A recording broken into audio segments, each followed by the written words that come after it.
This is a Fujifilm Quicksnap disposable camera, and it's almost a year out of date. But today, it is going to be my main camera.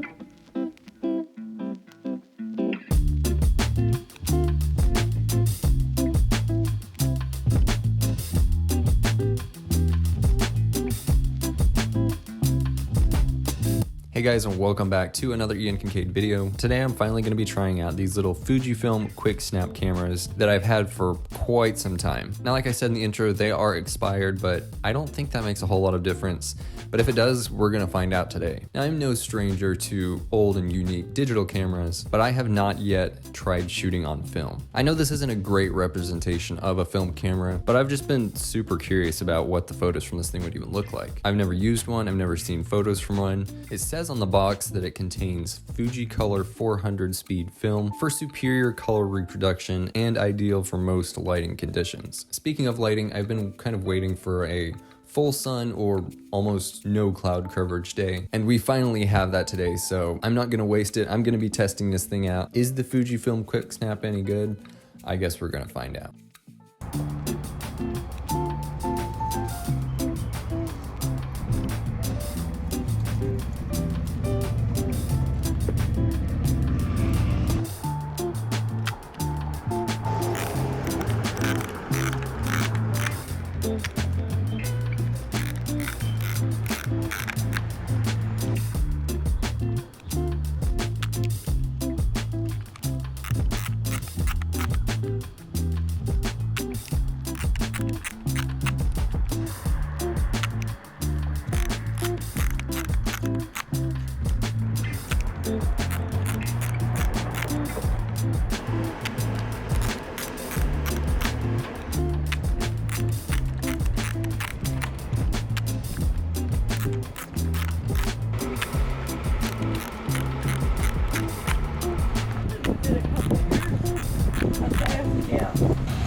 All right, that's one camera filled up. Time for camera number 2.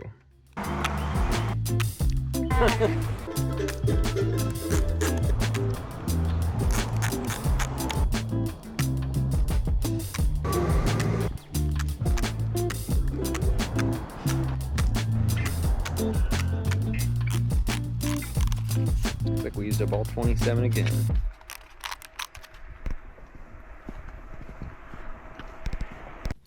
Alright, it has been a week since I shot those photos with those Quicksnap cameras. I was going to get them developed earlier, but my schedule just didn't allow. But I finally have those photos now. I haven't taken a look at them yet. I kind of saw the thumbnails, but that's about it. So let's take a look. Alright, so my first one here. This one actually turned out quite well, better than I expected. One thing I was kind of interested to see how these cameras worked was the focus. And it looks here, the whole image is a little bit out of focus, which makes me think it's probably a closer distance focus. Definitely not going to be like a macro camera. It is, obviously it's fixed focus. I was just curious to see how well this did at like far away objects. I think these are mostly designed for like photos of people, not like what I'm doing with it. But this one actually turned out really decent. I love the colors of this house with the blue and the purple and the yellow house next to it. That turned out pretty good.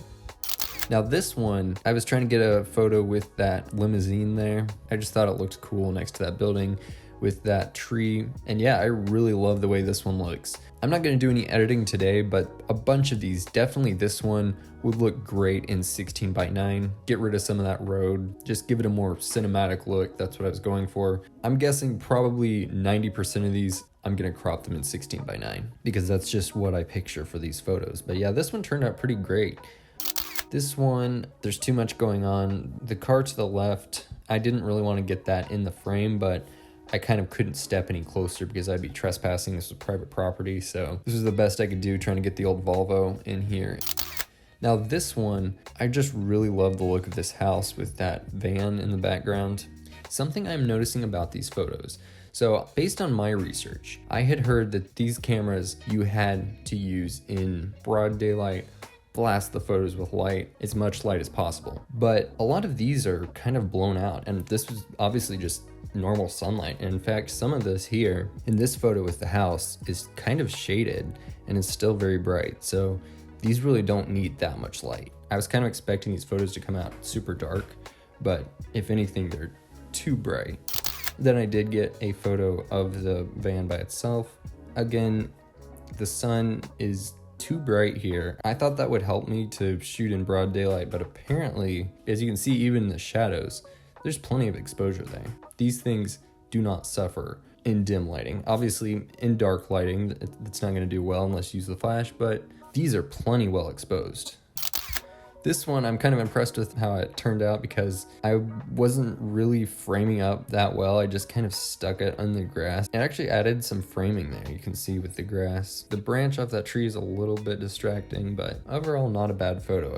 This one is like perfect lighting. And again, I assumed that this photo would be way too dark. I wasn't sure if you'd be able to see anything. But no, this in the shadows is perfect. In fact, the focus here, it looks like the focus is fixed at about 10-foot distance. The sign is in focus. There's actually quite a shallow depth of field here. As you can see that the building is in focus, the one in the foreground, but then the background it's super soft. I'm really liking that. I didn't expect it to be that shallow of a focus.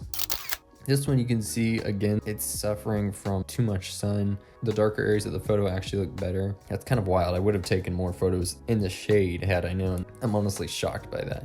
Now here's an example of one that is a little bit too dark. I like the style of this one. I like the moodiness. I like the shadows, but this one is a little bit too dark. It was face down into an alley, kind of into this shop window that was below ground level. Unfortunately, it's not framed well at all. I just aimed the camera down, snapped a photo. That was what happened.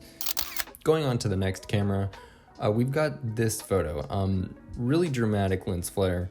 A little bit too much, honestly, almost to the point where you can't see what is in the photo, but I think it might be salvageable with a little bit of editing. Obviously, these cameras do not use like the premium glass. It's probably a plastic lens or whatever, so there's gonna be some really bad lens flaring, but also that's gonna kind of come in handy for artistic purposes.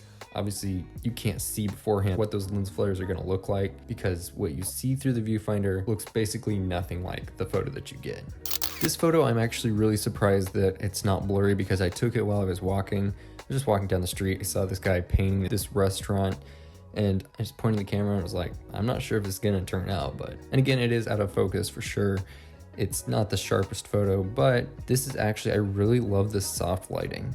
Now, this one really surprised me with how it turned out. This was down an alley with almost no lighting. There was a little bit of sunshine obviously coming from the side, but I honestly expected this photo to be just dark to the point where you couldn't see anything, but it's actually good. And in fact, obviously this was an accident since I couldn't control the focus, but I actually got it basically as sharp as you could get a photo out of this camera. This one is kind of a really perfect film camera type photo. It just looks like a photo that you would take like in the 1970s. The sun was just coming down on it, lighting it up in the perfect way to where I knew I just had to take a photo of it, and it turned out pretty good. This is one of my absolute favorite shots. These guys were just playing music on the side of the street and I was on the other side, so I wasn't sure exactly if you would even be able to see them in the photo, but you really can. Again, I would do a 16:9 crop on this, get rid of a little bit of that road, maybe even go a little bit more unique and do a narrower than 16:9.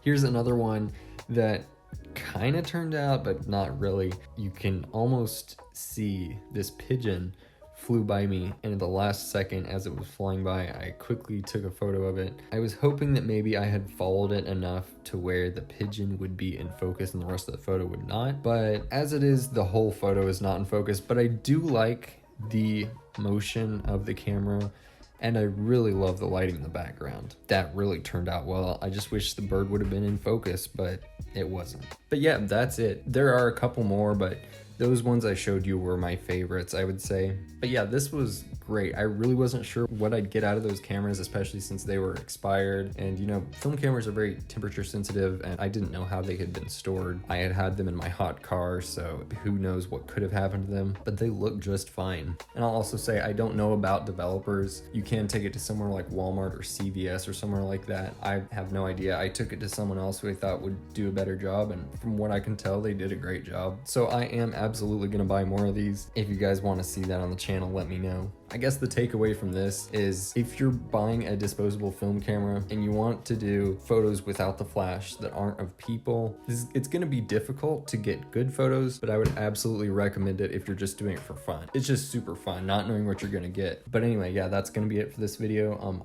I've literally got seconds left on this card before my time runs out. So thank you so much for watching. Yeah, I'll see you next time.